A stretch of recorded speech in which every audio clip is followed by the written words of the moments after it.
So did you just wake up one day and say, I think I'm going to run for office? No, I didn't wake up one day and think that, but it started, I did wake up one day, September 11th, 2001, and I was a senior in college at that time. I was going to be graduating 2 months after that. And I'll never forget waking up that morning. It was around 8 o'clock in the morning, turned on the TV, and I saw those towers burning. I didn't know what happened at the time.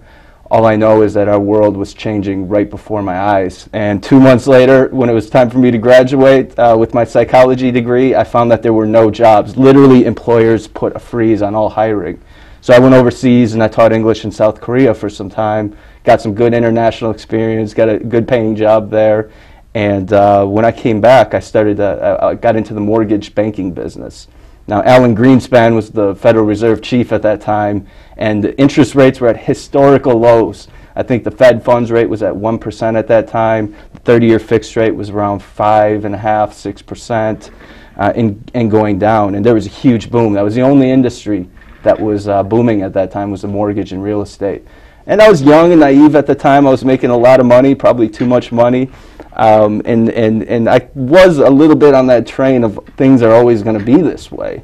And little did I know, actually, what was transpiring at that time on a banking level and everything of that sort. But even then, I had a plan. This is what I'm going to be doing for the next 10 years of my life. I saw it as a route of prosperity for myself, and also learned that things don't always go as you plan. And I was in Kentucky for one of my best friend's weddings. And I was driving back to the airport with a friend. My friend was driving, and it was pretty late at night. And we were on the highway. We were going about 70, 75 miles an hour. And I'll never forget it. I was singing a Bob Marley song. It was We Jam. And I just spent a great weekend with all my friends. I was on top of the world.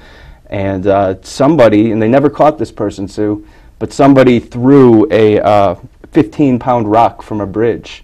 And I was in that car going underneath the bridge.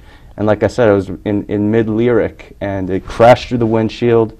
It dragged along the dashboard of that windshield, and it smashed me right here, and basically caused my liver to explode. And I was in the ICU, and my stomach kept getting bigger and bigger. And it was a point in my life where I thought I was going to die, and kind of had those feelings of solace, when you come to that point. And I'm here, fortunately, right now. But it was during that time of recovery, though, that I discovered that I had a different path or different calling for my life. And simultaneously, the subprime mortgage crisis began to hit, and the first signs that we were walking into or heading into an economic disaster fueled by what I describe as the Federal Reserve. Greenspan and Bernanke like to say that they didn't have anything to cause with the real estate collapse and the over borrowing and just massive things that took place at that time. But it was Fed policy that led us directly to where we are right now. And so I guess it was those events that all kind of transpired together that helped me to discover that I wanted to enter a life of public service. And my family always says, "Are you going to be a politician?" I'm like, no, I don't like using the word politician. To me, that's not a nice word in most cases. I look at this as a position of public service. I would do it for free if I could. It's my understanding that a Minnesota senator doesn't make much money anyways, but I do look at it as serving the interests and the people of Minnesota. It's not serving the Republican Party. It's not serving the liberal agenda or the conservative agenda. It's finding out what is best for the families and for the people and for the future of this state. And if there's one thing that we all want, it's we all want security in our communities, and we want prosperity. There's not many people out there that don't want a good job that they can come home with every day and look at themselves in the mirror and feel proud for the work that they did. And to be able to earn a living that can sustain a family, sustain children, grow a family, and all those good things that we all want despite your political affiliations or ideology. Exactly right. Despite your political ideology, we all want the same things. Yeah, wealth, opportunity.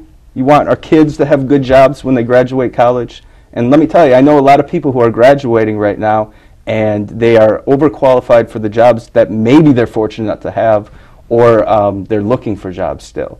And so what this legislation needs to start doing is not creating jobs through bonding or through borrowing or through expanding government. We need to free up the markets, lower the taxes, and allow the small business men and women of Minnesota to do what they do best, which is grow, produce, create, and hire.